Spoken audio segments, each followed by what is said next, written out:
Pour bien commencer l'année, rien de tel qu'un book tag de début d'année.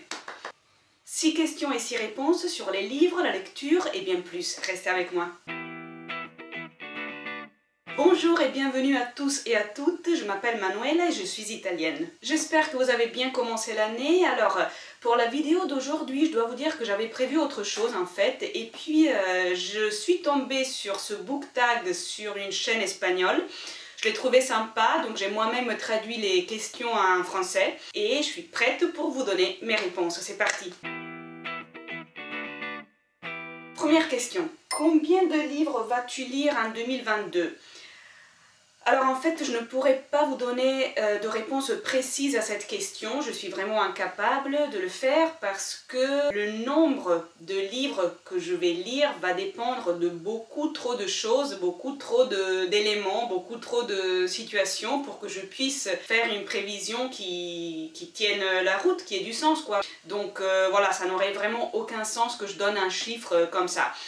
D'autant plus que personnellement je ne me fixe même pas d'objectif en termes de chiffres par rapport à la lecture. Je ne me dis pas il faut que je lise au moins 30 livres, au moins 60 livres, etc. Parce que ça ne dépend pas que de moi et que de ma volonté, c'est un objectif qui n'a pas de sens pour moi. En revanche, ce que je fais, c'est de me fixer un objectif comme le fait de dire je vais essayer de lire le plus possible. Alors, je sais que ça peut être flou, donc pour des personnes qui ne sont pas très motivées, par exemple, ça peut être quelque chose qui ne motive pas suffisamment. Alors moi, personnellement, concernant la lecture, je n'ai pas de problème de motivation.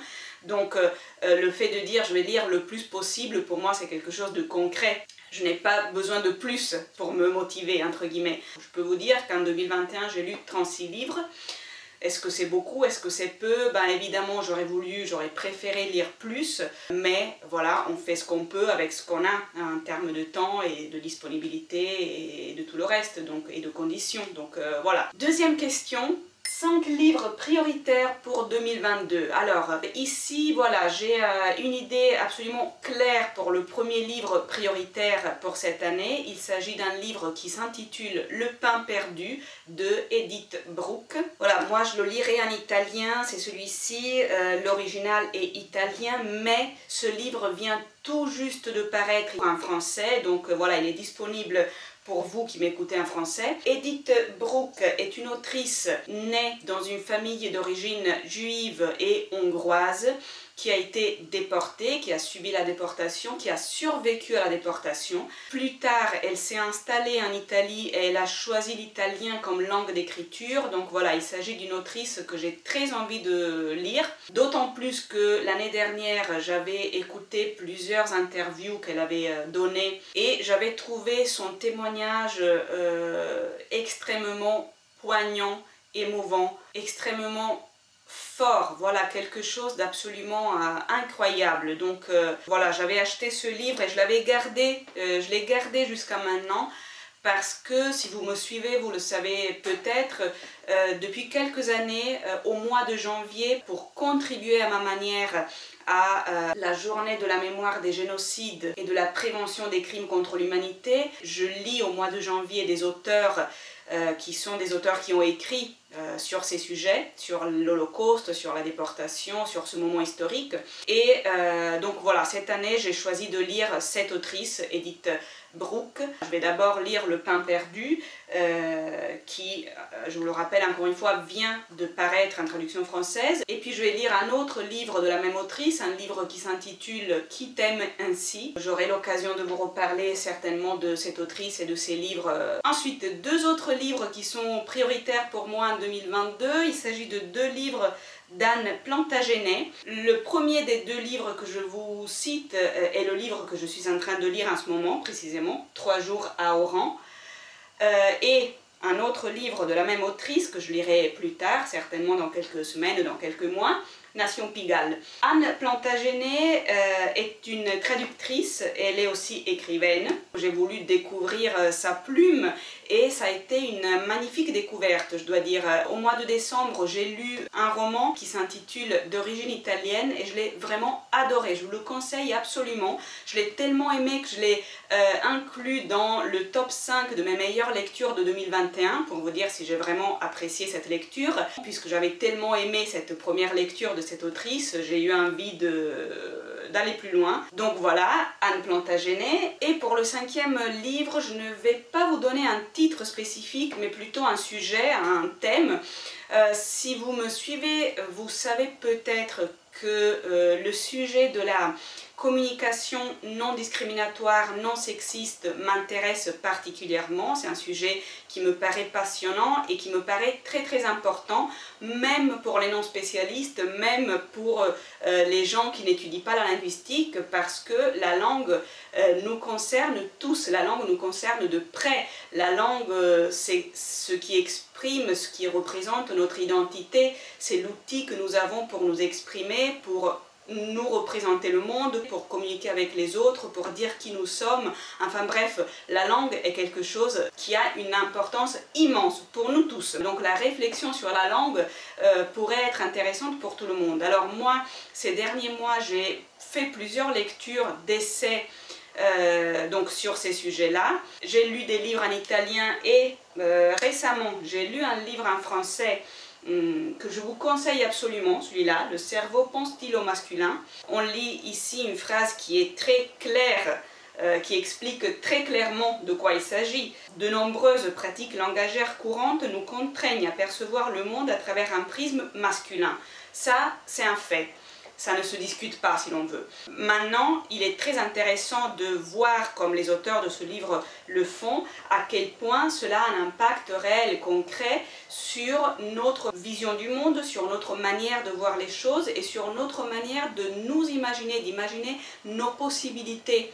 Le fait, par exemple, de parler de certains métiers qui sont socialement prestigieux uniquement au masculin, ça a un impact très concret et très négatif sur la manière que les petites filles ont d'imaginer, d'envisager leur futur, sur leur capacité de s'imaginer à ces postes-là, de s'imaginer dans ces métiers-là. Donc évidemment, c'est des questions qui ne sont pas marginales, c'est des questions qui ne sont pas juste des caprices des féministes. Voilà pourquoi c'est des questions qui me passionnent. En plus, voilà, en tant que passionnée de langue, bien évidemment, c'est quelque chose qui me parle. Donc tout ça pour vous dire, voilà, que c'est des sujets que j'ai abordé, que j'ai commencé à étudier dans des essais en langue italienne, dans des essais en français. Comme vous le savez probablement, ma 3e langue de travail est l'espagnol.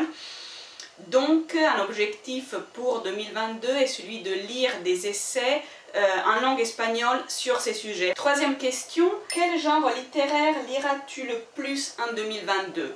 Alors là, la réponse va être assez simple, ça ne va pas changer par rapport à mes habitudes de 2021 ou à mes habitudes de ces dernières années. Normalement, je vais lire surtout de la prose, je vais surtout lire des romans. Dans le roman, je ne lis absolument pas de fantasy, je ne lis absolument pas de science-fiction, je déteste ça. Voilà, mais ça va être normalement plutôt des romans. J'adore la poésie, mais depuis quelques années, je n'ai plus l'habitude de lire de recueils de poèmes alors que je le faisais avant.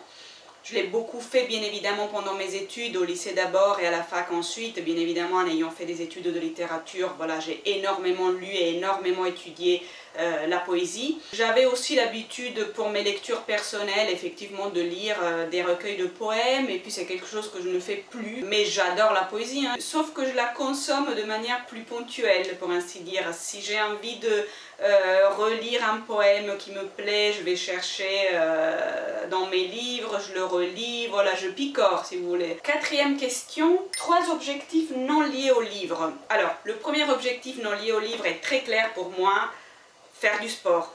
Comme beaucoup d'entre vous certainement, avec le premier confinement, puis avec les confinements plus souples qui ont suivi, voilà, j'ai pris un peu de poids. Et à un moment donné, je me suis dit c'est plus possible. Donc au printemps, j'ai commencé à faire du sport.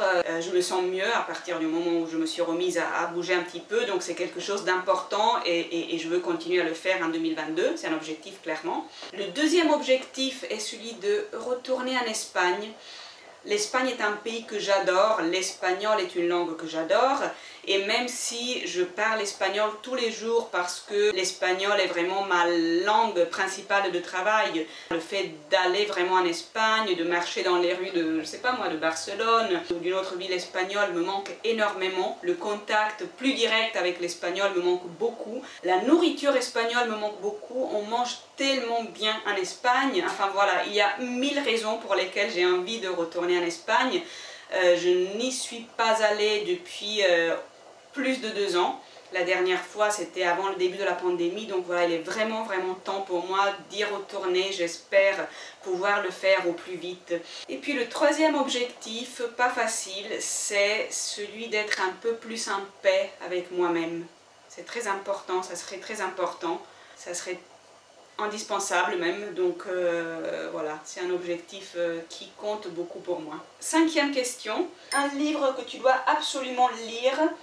Alors, il n'y a pas, c'est-à-dire qu'il n'y a pas un livre que je dois absolument lire pour une raison concrète. Il y a énormément de livres que j'ai envie de lire, énormément de livres que j'ai déjà achetés et qui m'attendent. Je pourrais vous dire que, et je vous l'avais déjà annoncé dans ma vidéo sur les bonnes résolutions pour 2022, je vous laisserai le lien ici pour la retrouver si vous ne l'avez pas encore vue. Je voudrais découvrir la littérature russe. C'est un grand vide.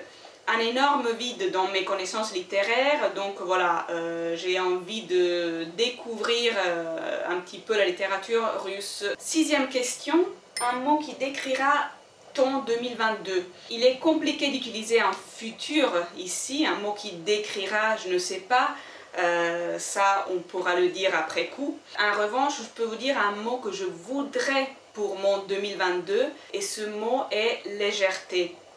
Au sens le plus beau du terme, bien évidemment, c'est-à-dire que je me trimballe énormément de poids, je me trimballe énormément de choses qui m'empêchent d'être légère et donc voilà, ce que je me souhaite vraiment, c'est un peu de cette légèreté. Ben nous voilà, j'espère que cette vidéo vous a plu. Évidemment, n'oubliez pas de mettre un j'aime, n'oubliez pas non plus de vous abonner à la chaîne si ce n'est pas encore fait. Vous pouvez aussi activer la petite cloche des notifications pour recevoir une notification chaque fois que je publie une nouvelle vidéo. Je suis en train de préparer plein de belles choses, donc voilà, suivez-moi pour voir tous ces contenus. Vous pouvez aussi me laisser un commentaire ci-dessous si vous avez une question, n'hésitez surtout pas, ça sera vraiment un plaisir pour moi de vous lire et de vous répondre. D'ailleurs, dites-moi dans les commentaires ci-dessous quel est votre mot pour 2022. Et puis, avant de finir, je voudrais taguer une autre chaîne. Vous savez, c'est comme ça que ça se passe normalement pour les book tags. Je voudrais taguer Nabolita. Je vous laisserai le lien de sa chaîne ci-dessous, comme ça vous pouvez aller jeter un coup d'œil à son travail. Alors Nabolita, si tu as envie, réponds aussi question de ce book tag. Je serai très contente de voir ta vidéo. Moi je vous dis à très vite avec la prochaine vidéo. Bisous.